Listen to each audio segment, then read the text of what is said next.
Cordial saludo.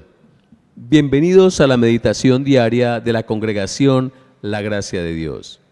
Oramos al Señor para que nos dé revelación y alumbre nuestro entendimiento en el conocimiento de Él y de su palabra. Para hoy vamos a compartir la meditación que lleva como título Insensatos o entendidos. La carta a los Efesios fue escrita por el apóstol Pablo. En Efesios 5, versículo 17, Pablo nos exhorta a no ser insensatos, sino a entender cuál es la voluntad del Señor. Veamos Efesios 5, versículo 7, dice: por tanto, no seáis insensatos, sino entendidos de cuál sea la voluntad del Señor. Este versículo subraya la importancia de la sabiduría y el discernimiento espiritual en la vida del creyente. La insensatez se refiere a la falta de juicio o sabiduría espiritual.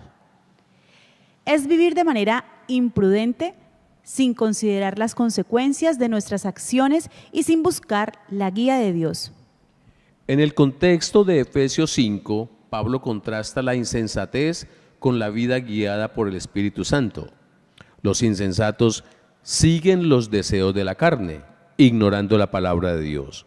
Los insensatos no buscan la sabiduría de Dios y actúan de acuerdo a su propia comprensión limitada, como dice en Proverbios 3, versículos del 5 al 7.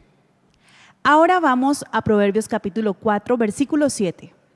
Sabiduría ante todo, adquiere sabiduría, y sobre todas tus posesiones adquiere inteligencia.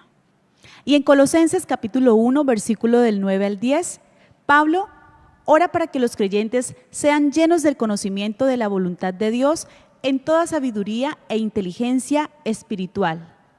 Examinemos nuestras vidas a la luz de la palabra de Dios.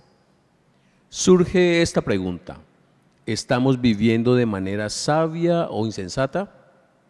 Independiente de la respuesta, es necesario perseverar en la oración, la lectura diaria de la palabra y el estudio bíblico.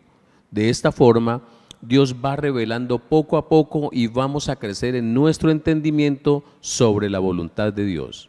No solo se trata de conocer la voluntad de Dios, sino de vivirla. Debemos ser hacedores de la palabra y no solo oidores, como dice en Santiago capítulo 1, versículo 22. Para finalizar, debemos tener en cuenta lo que dice en 1 Corintios capítulo 13, versículo 13. Y ahora permanece la fe, la esperanza y el amor. Estos tres, pero el mayor de ellos es el amor. Somos la congregación La Gracia de Dios, viviendo en lo sobrenatural. Vivimos por fe, no por vista. Bendiciones para todos.